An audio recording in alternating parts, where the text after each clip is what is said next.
కృష్ణవేణి గారు సంవత్సరానికి సంపాదించారు. కృష్ణవేణి గారు అని మీకు చాలా మంది తెలియదు. గ్రేట్ లెజెండ్ ప్రొడ్యూసర్ అన్నమాట. ఆవిడ ఇదేంటి ఎన్టీఆర్ గారిని ఏమైనా ఆవిడే పరిచయం చేసింది ఇండస్ట్రీ. ఆవిడ మా వెస్ట్ గోదావరి ఆవిడ, అదేనా పంగిడి ఆవిడ. అయితే ఆ సభలో ఆయన ఏమన్నారంటే వెంకయ్యనాయుడు గారు భాష భాష చాలా పెడదోరణ పట్టేస్తున్నారు సినిమాలతోటి. ప్రతి నాయకులు కథలే హీరో కథల కింద చూపించుకుంటూ వస్తున్నారు.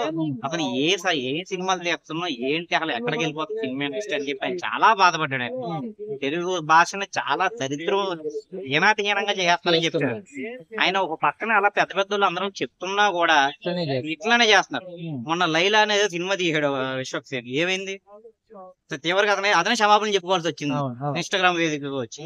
ఇప్పుడు ఇతను లంజా కొడుకు అని పదం పెట్టాడు ఏకంగా.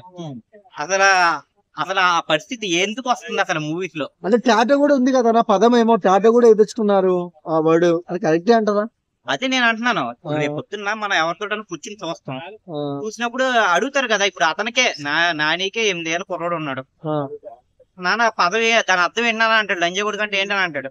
లేదంటే ఇప్పుడు ఎంత ప్రభావం చూపిస్తుందో మీకు తెలియదు ఏముంది. ఇప్పుడు పుష్పలో ఇదేంటి పాట చాలా మంది పాడుతున్నారు పిల్లలందరూ. దమ్ముంటే పట్టుకొర శకావద్దు, పట్టుకుంటూ వదిలేస్తారు సిండికేట్, ఏదో పెద్ద ఇదేంటి రైమ్ లో నేర్చుకున్నారు పిల్లలందరూ. ఏదో చిన్నప్పుడు రైమ్స్ నేర్చుకుంటారు చూడండి, ఏనుగమ్మ ఏనుగు వచ్చిందమ్మ ఏనుగు అన్నట్టు ఇదో రైమ్ కింద నేర్చేసుకున్నారు. దాని అర్థం తెలుస్తలేదు వాళ్ళకి. పట్టుకుంటూ వదిలేస్తారు సిండికేట్. అలాగా రేపొద్దున ఇది కూడా చూసి లంజా కూడా పదం నేర్చుకుంటారు కదా పిల్లలు. అసలు మనం ఎలాంటి సినిమాలు తీస్తున్నాం ఏంటి అసలు కొద్దిగా ఇది ఉండాలి కదా డైరెక్టర్స్ కి గానీ. నాకైతే మట్టిగా ప్యారడైజ్ గ్లిమ్స్, ఇదేంటి హిట్ 3 అవి చూసిన తర్వాత నిజంగా చాలా బాధ అనిపించింది. నేను మన నాని అయినా ఇలాంటి సినిమాలు తీస్తున్నాడా, అసలు ఎవరు గైడ్ చేస్తున్నారో అతను అర్థం కావట్లేదు. పోనీ ఆ పుష్పలో ఆయన చూసి ఏమన్నా గెటప్ కూడా చాలా డిఫరెంట్ గా ఉంది. పుష్ప మూవీలో మన మన అల్లు అర్జున్ గారు వేశారు కదా గెటప్, కొంచెం టూర్ సైడ్ అమ్మవారి వేషం లాగా. ఇందులో కూడా ఏదో గెటప్ కూడా వేశారు. ఇది ఏంటంటే ఒకరిని చూసి ఒకరు నేర్చుకుంటున్నారా స్టార్స్ అందరూ.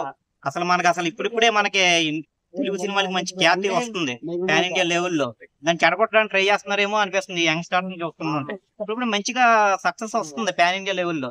అలా అక్కడ వచ్చి చాలా సినిమాలు ఎలా ఉన్నాయి, చాలా సినిమా చూసి నేర్చుకోవాలి ఇక్కడ ఉన్న స్టార్స్ అందరూ. ఎంత మంచి హిస్టారికల్ సినిమా తీశారు. ఏళ్ళ లంజా కొడుక ఇవే సినిమాలు తీసేది.